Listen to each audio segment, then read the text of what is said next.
On September 19, 2005, British soldiers in Basra, Iraq, watched as two of their own men, their faces bloodied from blows to the head, were paraded on an Iraqi television. The announcer announced in Arabic that the men had been accused of murdering an Iraqi police officer, were being held in the city where they had been based, and would be tried. Blood pressure rose in more than one of the men who felt as if they had been punched in the face. What they didn't know was that in another location nearby were men who weren't British Army, but SAS men.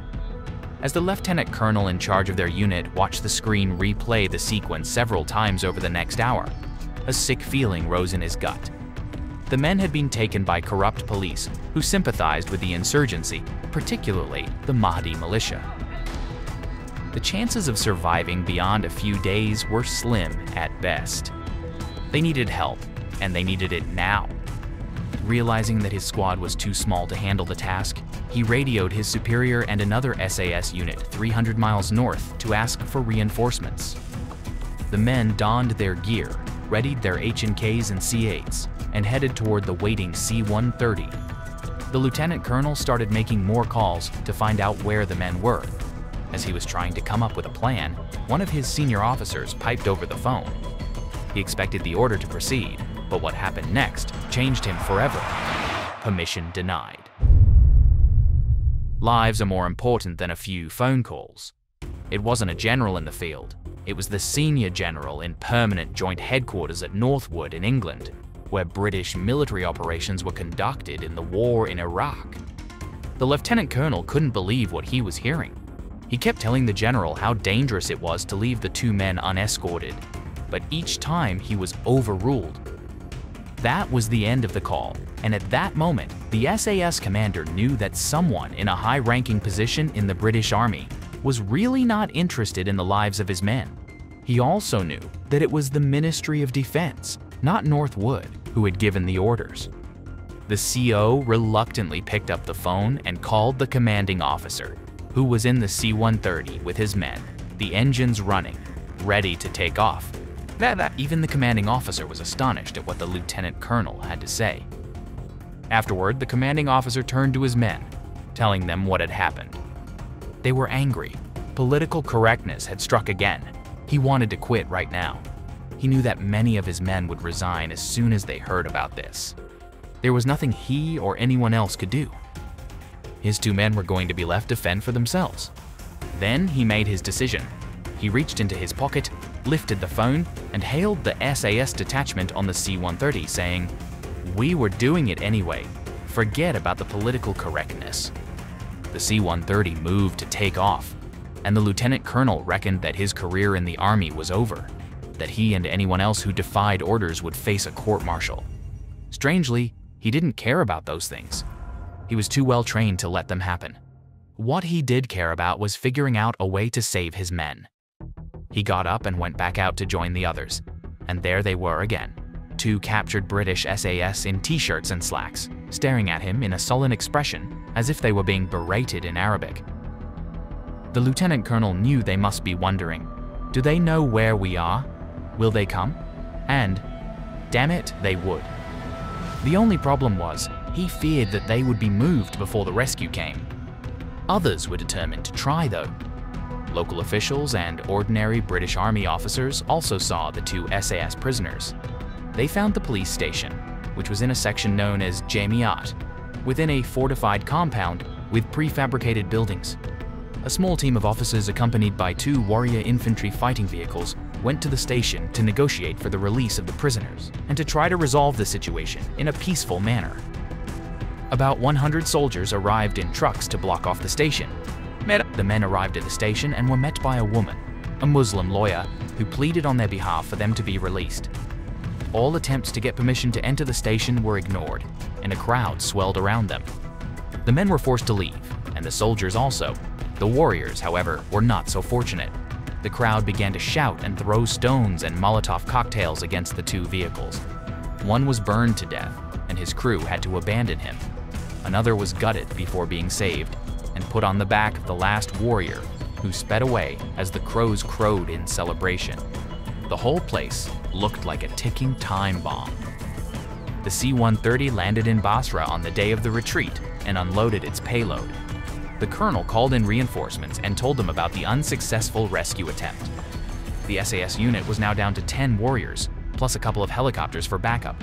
As the sun went down, they drove through the crowded streets toward the police station, keeping an eye out for any signs of an ambush.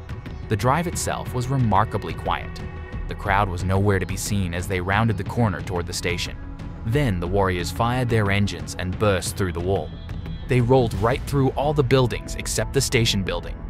There were men running from the warriors all around the compound.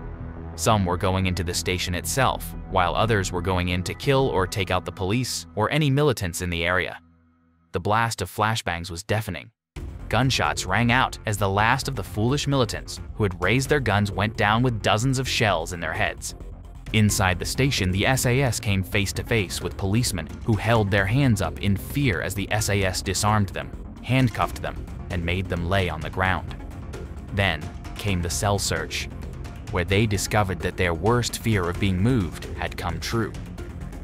They began questioning the policemen, and just as quickly as the attack began, they got lucky. The two men told the SS that they were in a villa nearby. The unit quickly regrouped and headed toward the new target, a villa just a few meters away. The streets were empty and the villa appeared to be unoccupied. Again, fearing the captives were dead or even executed, the SAS attacked methodically, bursting into the villa at several points. There were more flashbangs amid the empty rooms, no sign of the prisoners or their captors. The next door was breached, a bathroom. Team members stormed in and there they were, bound and beaten but alive. The SAS vetted them and whisked them out the villa into the arms of a waiting warrior, the rest of the unit following. The armored column turned and ran from the scene. The helicopter pilots, who had watched the whole thing go down, turned around and flew back to base. The SAS men below remained calm as they made their way to the base, where they were taken to a hospital, and only then did the congratulations begin. A textbook operation with no loss of life, and the good guys saved. As the night fell, the sense of unease returned, especially with the return of their leaders. They wondered what the future held for the British government. News of the rescue quickly spread from headquarters to the Ministry of Defense and finally to the Prime Minister. As the story spread to the media, the bosses knew they had a black mark on their reputation, and the thought of punishing men for rescuing British soldiers they had sent into battle was too painful to contemplate. So they decided that the best thing to do was to authorize the rescue, even knowing the mission was over, so they could save their own skin in the game and punish the rescuers without consequence.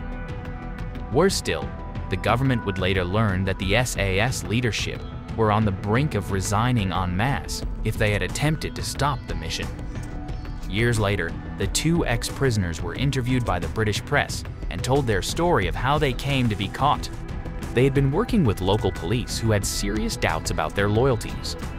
Dressed in Arab fatigues, the two men were part of a group of 2 cars driving back to base when they encountered a police checkpoint. They assumed the police were real militants, and when they came to search their car, the 2 men raised their weapons and a shootout began. 1 police officer died and 3 others were injured before the car sped away with pursuing police cars. They were soon overtaken, radioed their location, then stopped and walked out with their hands above their heads. The police put them in a car and drove to Jamiat, where they were found to be part of an anti-British militia. They were strip-seated, tied up and beaten before they were called in front of a TV camera for their first television appearance. They were held at the station until the first attempt was made to win their freedom. Then they were taken to a villa. When the SAS attacked the station, the militants protecting them fled in terror, leaving them alone. This is where the story begins. This is a story that the SAS still look back on with pride, despite the fact that the very government they served was willing to let them die in the name of political correctness. If you enjoyed this gripping tale, don't forget to like, share, and subscribe for more thrilling stories. Stay tuned for more riveting content, and until next time, salute to the indomitable spirit of the warriors who risked everything for their comrades. Thank you for watching.